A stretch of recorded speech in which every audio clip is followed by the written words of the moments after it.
Herkese merhaba arkadaşlar. Bugün 27 Mart 2026 Cuma günü. Haftanın kapanış gününde güncel piyasalarla ilgili yorumlarımı yine yapacağım. Birçok pariteyi yine bugün analiz edeceğiz. Keza dün yine yaptığımız analizlerin birçoğu başarılı bir şekilde hedeflerine geldi. Söylemek istediklerimi umarım arkadaşlar siz düzgün bir şekilde anlayabiliyorsunuzdur. Yanlış bir izlenim vermek istemem. Daha önceki videolarda da bahsettim. Size buradan alın, buradan satın diyemem ama alım satım yerlerini size gösterebilirim. Bundan sonraki yapılacak işlemler sizin inisiyatifinizdedir. Şimdi öncelikle Trump'ın İran'a verdiği 5 günlük ultimatom yine uzadı arkadaşlar. 10 günü uzattı bu sefer.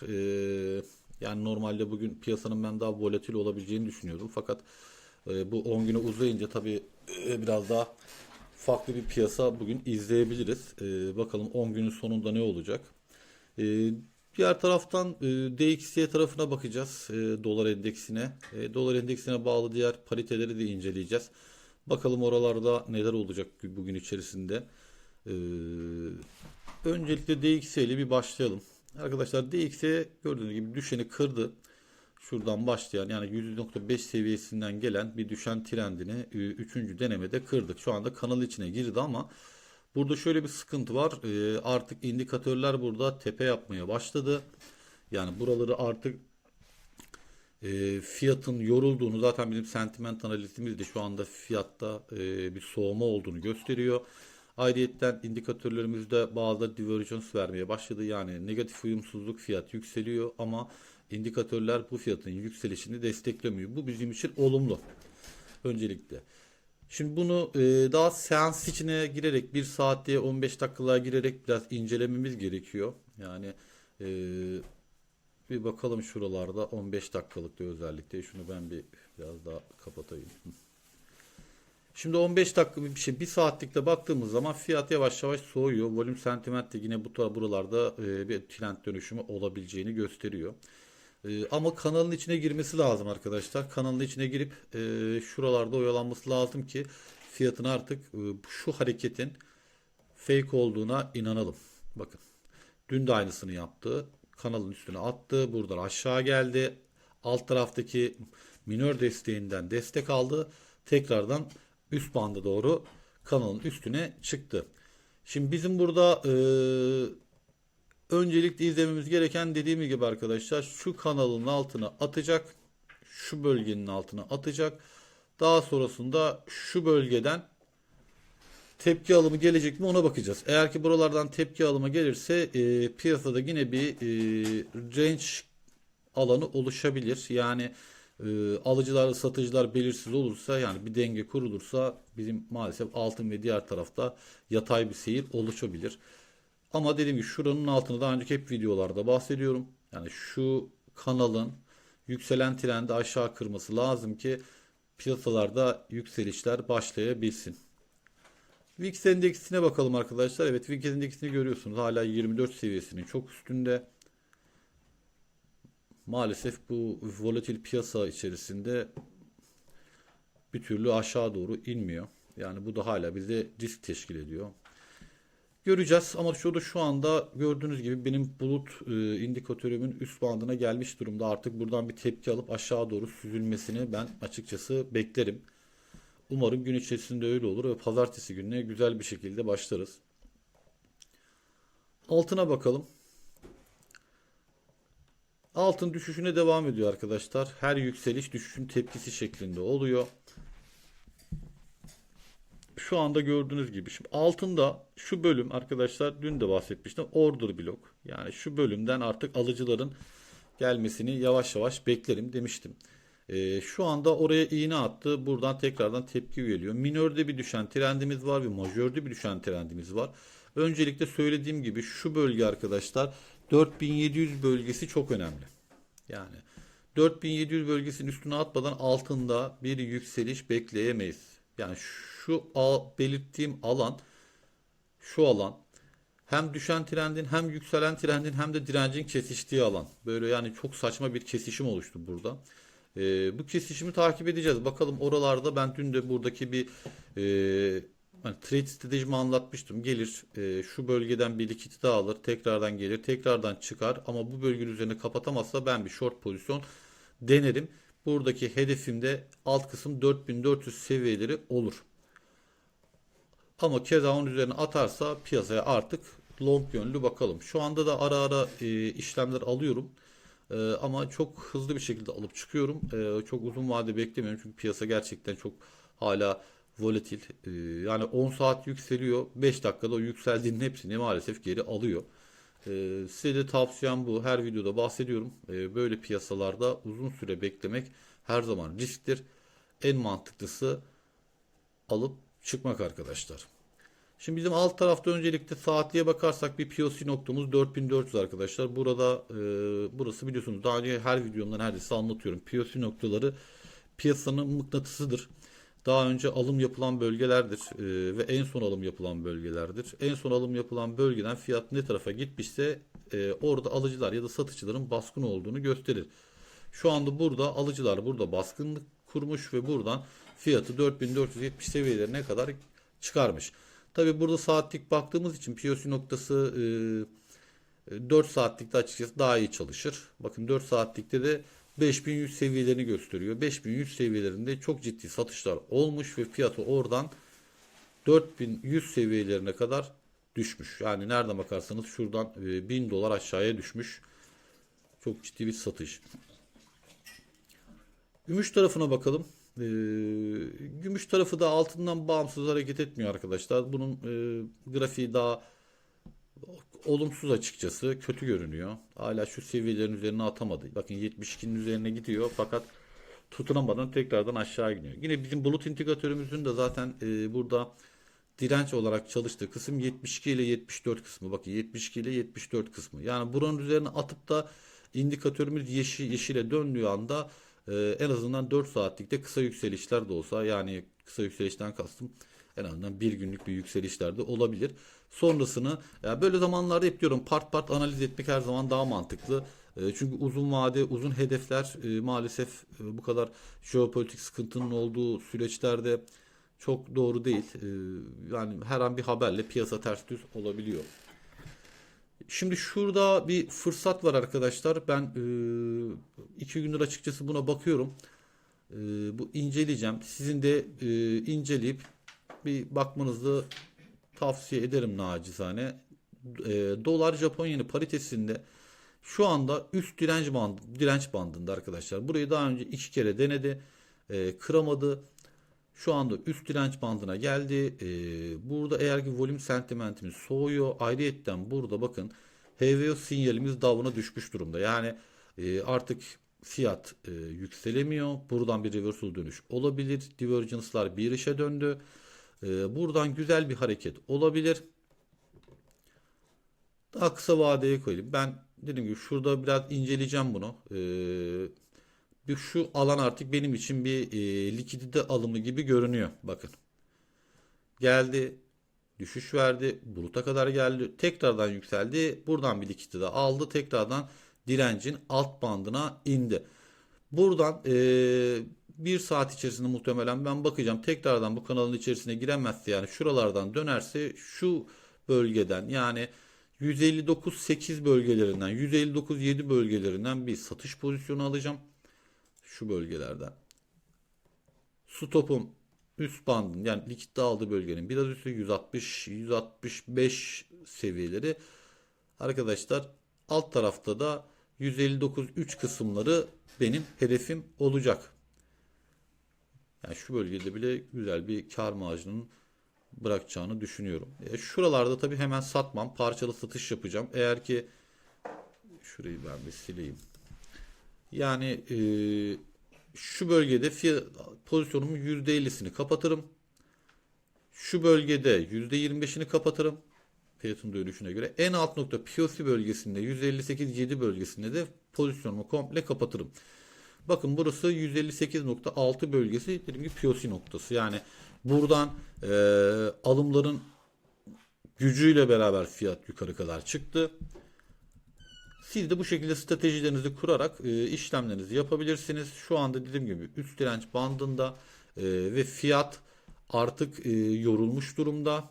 Gördüğünüz gibi 4 saatlikte de keza aynı. Yani bu şekildeki indikatörlerin hepsinin bir arada çalışma ihtimali çok nadirdir arkadaşlar. Bence bu güzel bir fırsat. Bakacağız. Dediğim gibi eğer ki buralarda tutunamadığını görürsem yani daha kısa vadede bir güzel bir dönüş mumu. Şurada zaten güzel bir şekilde vermiş açıkçası şu bölümde. Ama dediğim gibi gelir şöyle bir hareket daha yaparsa şuralardan ben işleme girerim. Yani gelecek. Şurada bir likitte daha alacak. Dönecek. Bu seviyenin altında kapatacak mumunu. En azından 1 saat. Ondan sonra işleme girebiliriz. Yani Forex piyasalarında açıkçası kriptodan daha fazla para var arkadaşlar şu anda. Yani kripto çok hacimsiz, anlamsız bir şekilde ilerliyor. Her videomda söylüyorum. Ama anlamakta ısrar eden arkadaşlar var. Bana da bununla ilgili özellikle Telegram'dan çok fazla şey geliyor. Yani bir mum yükseliyor hemen insanlar burada ya yükseliyor bilmem ne kaçıracağız arkadaşlar, öyle bir şey yok. Eskisi gibi değil yani. O günler gelecek mi bilmiyorum, inşallah gelir ama şu anda kripto piyasası öyle değil yani. Hani böyle bir dakika içerisinde böyle devasa mumlar çıksın yukarıya doğru falan, insanlar zengin olsun maalesef. Kripto tarafına bakalım arkadaşlar. Bakalım kripto tarafında durumlar ne? Kripto tarafında gördüğünüz gibi USDT, biraz daha uzun vadeye alayım bunu. Bir günlüğe alalım. Önce sonra 4 saatte bakarız. Şimdi dolar tarafındaki USDT dominansı düşeni kırdı. Fakat şurada arkadaşlar benim bulut indikatörüm ve benim hareketli ortalamamı, uzun vade hareketli ortalamamı, fiyatı destekleyen hareketli ortalamamın üst bandına kadar geldi. Yani şu an 8 seviyeleri günlükte. Şimdi 8 seviyelerinde olması bunun, yani iki indikatörün de aynı yerde birleşmesi demek, burası bir direnç olarak çalışma ihtimali var. Yani fiyat burayı geçmekte zorlanabilir.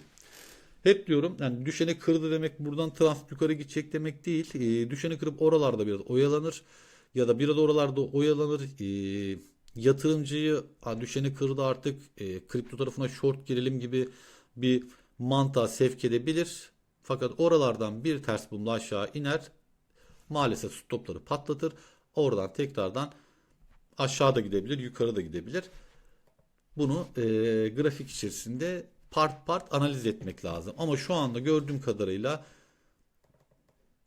4 saatlikte de artık tepeler vermeye başladı. İndikatörler ama bullish devam ediyor. Strong bullish. Yani bu birkaç saat daha bu şekilde ilerleme ihtimali var. Şuralar artık arkadaşlar, şurası 8-20 bölümleri de bunun satıcılı bölgesi. Buralara fiyat geldiği zaman bir daha kısa seanslarda incelemek lazım. Yani bu şu anda burası direnç, hemen işleme girelim diye bir şey yok arkadaşlar. Maalesef dirençler de kırılır, destekler de kırılır. Zaten bakın sentiment analizmi şu anda soğumaya başladığını gösteriyor ama volatilite orta seviyede. E, Yani çok bir böyle güçlü hareketler olmayabilir. Bize anlatmak istediği biraz açıkçası bu indikatörlerin o. Yani kripto tarafında yani işlem yapılır mı? Yapılabilir ama seans aralığını çok iyi analiz etmek lazım. Yani şu anda e, long açmak için biraz erken gibi geliyor. Çünkü USDT dominans herhangi bir dönüş sinyali vermiş durumda değil. Bakın daha kısa vadeye inelim. Yani şu bölge işte mesela benim indikatörlerimin hani günlükte özellikle direnç olarak çalışabilecek dediği bölge şu bölge arkadaşlar. 8 bölgesi. Bakın birkaç gün önce de Mut gelmiş buraya. Şu bölgeye. Buradan benim hep bahsettiğim hareket, bakın arkadaşlar. Hep bahsettiğim hareket ne kadar güzel çalıştığını burada görün. Geldi, kanal üstüne attı, indi, kanal üstüne bir daha attı. Fakat bu seviyeyi geçemedi. Bakın minördeki ikili tepe. Ne yapmış buradan? Çat aşağı kadar inmiş 7.60 seviyelerine. Yani inanılmaz bir marş. Bakın her videoda size ben eğitim tadında çekiyorum ki fiyat bir mantığını, yani grafiğin mantığını, fiyatın nasıl ilerleyebileceğini daha rahat anlayın diye. Hani para kaybetmeyin diye. Bakın para kazanılır. Önemli olan para kaybetmemek. Yani şuraya atan, yani şuraya geldi.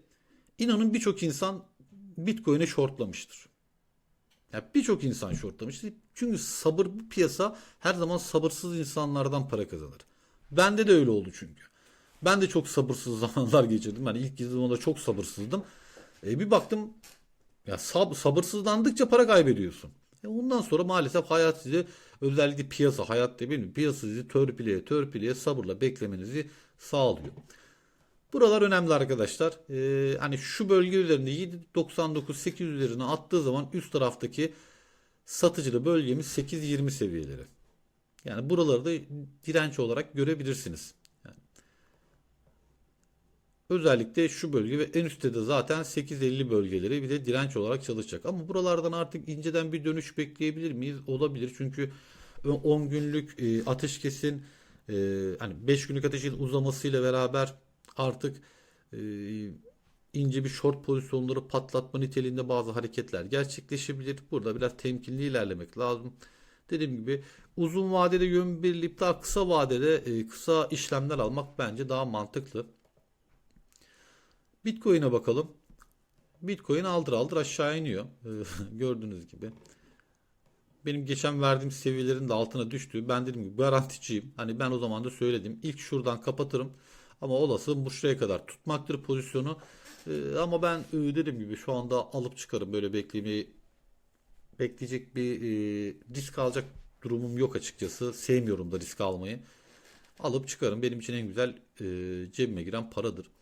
Şu anda arkadaşlar Bitcoin'in yükselen trendine gelmek üzere. Buradan artık bir dönüş olabilir. Bakın. Dönüş bir saat içerisinde olmaz arkadaşlar. Bakın bunu her zaman söylüyorum. Sabırsızlanmayacaksınız. Bakın şöyle olabilir. Gelir. Altına sarkar. Üstüne gider. Şuralarda biraz oyalanır. Likidite toplar. Gelir. İnce ince mumlar buradan çat yukarıya gidebilir. Hani fiyatı kaçırdım korkusuna girmeyin. Dememek istediğim o. FOMO'ya kapılmayın. O fiyat gidiyor buradan. Bir mumla şu kadar gitti falan filan. Öyle bir şey yok. Bu fiyat gelecektir oraya. Merak etmeyin. Piyasalar hiçbir zaman insanları zengin etmek için hareketler yapmaz. Bunu her zaman bilin. Şimdi üst tarafta arkadaşlar POC noktamızda 70.800 bölgesi.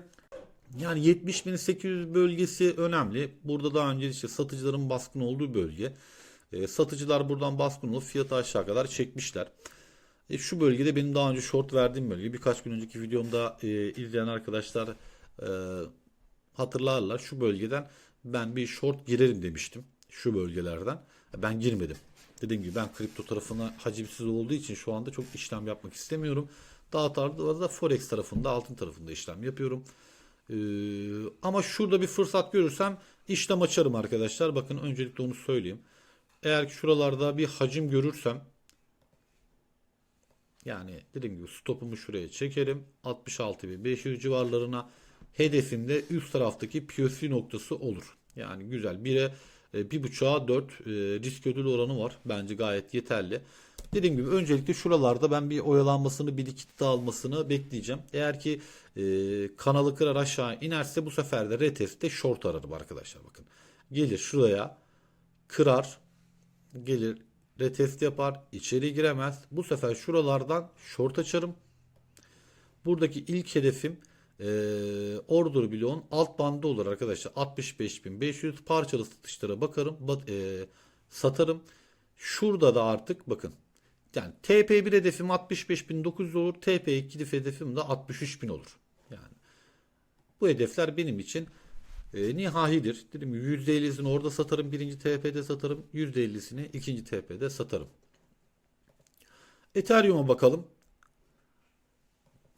Şimdi dün gösterdiğim grafikten farklı bir durum yok arkadaşlar. Onun da POC noktası şu anda 2076 bölgesinde. 2076 bölgesinde çok güçlü satışlar gelmiş ve yükselen trendini maalesef aşağı kırmış. Şimdi alt tarafta bizim birinci order bloğumuz, yani alın bekleyeceğimiz alan 1960 ile 1900 bölgeleri arkadaşlar. Şuradan e, satış pozisyonu alınır mı? Yani açıkçası şuradan ben satış pozisyonu şu an almam. Çünkü özellikle USDT tarafında fiyat biraz böyle sıkışmış durumda. O beni biraz korkutuyor. Ben bu grafikleri, yani kripto tarafındaki grafikleri kendi lokal hareketleri çerçevesinde incelemiyorum arkadaşlar. Onu da sevmiyorum. Çünkü doğru değil. E, Yani Ethereum ya da Sol ya da XRP kendi lokal grafiğinde ne yaparsa yapsın sonuçta Bitcoin'e ve USDT'ye bağlı olarak hareketlerini yapıyor. USDT biraz daha alt seviyelerde olsaydı, buralarda artık tepe sinyalleri vermiş olmasaydı, bunda bir short açardım. İlk hedefim 1940, ikinci hedefim de arkadaşlar 1800 seviyeleri olurdu. Ama dediğim gibi diğer taraftaki USDT tarafındaki özellikle hareketler çok sınırlı, hacim azalmaya başlamış. Bitcoin tarafında yükselen trendin temas etmiş, oraya gelmiş.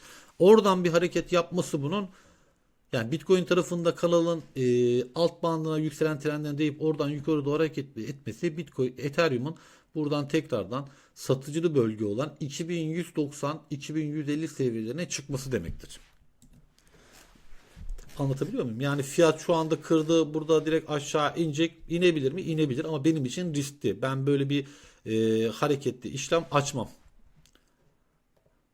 Solana'ya bakalım.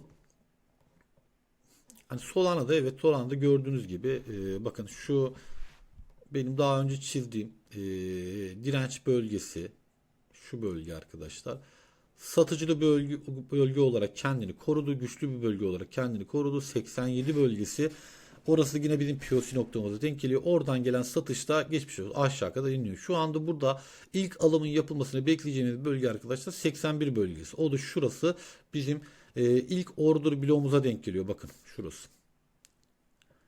İkincisi de en alttaki ana order bloğumuz arkadaşlar. Bakın fiyatın buradan gerçekten daha önce destek olarak çalışıp buradan yükselişe başladığı yer. Bu arada 77 ile 75 bölgeleri arası. Buralarda artık alıcılar gelmeye başlar.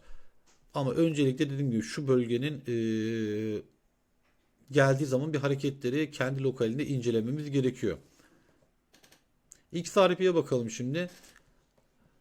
Şimdi XRP'de de dediğim gibi şu anda XRP order bloğunun içerisinde arkadaşlar. Gördüğünüz gibi bunun da 1.35 ile, özür dilerim şunu çevireyim, 1.35 ile 1.32 arası bunun order bloğu. Yani alıcıların gelip fiyatı yukarı çekmesini bekleyeceğimiz bölge.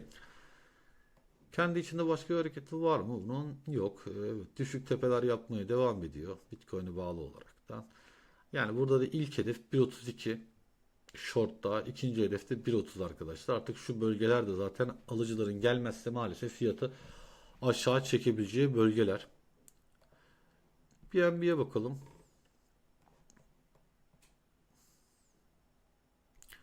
BNB de şu anda order bloğunda arkadaşlar. Yani şu bölgelerde alıcı gelmesini artık bekleriz. Çünkü yani şu bölgelerin, yani belirttiğim birinci order blokların şu anda fiyatların birçoğunun orada olmasının mantıklı bir sebebi var.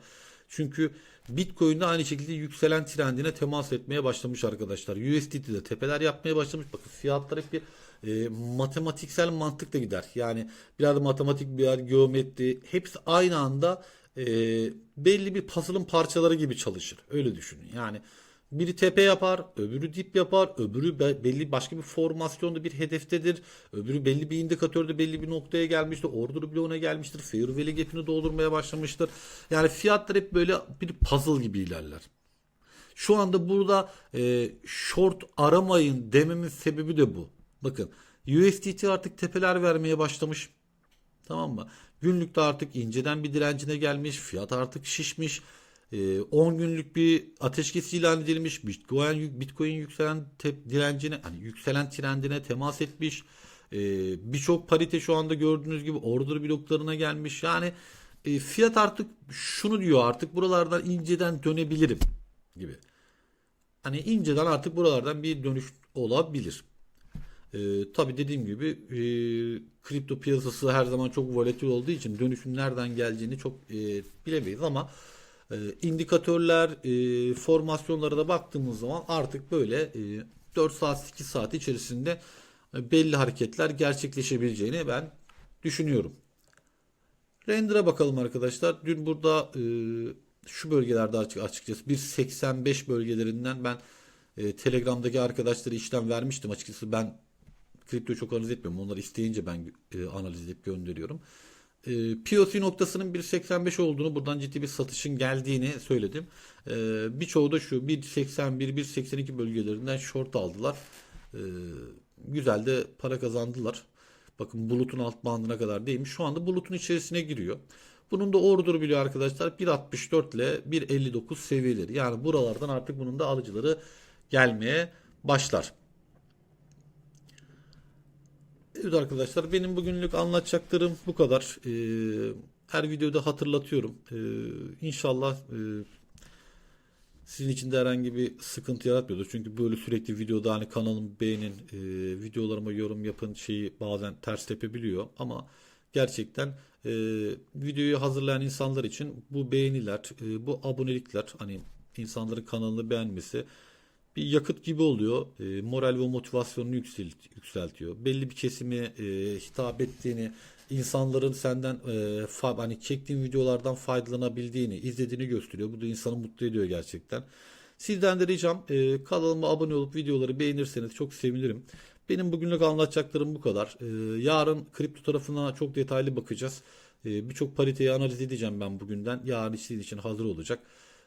Yarın diğer videoda görüşmek üzere arkadaşlar. Kendinize iyi bakın. Hepinize hayırlı cumalar.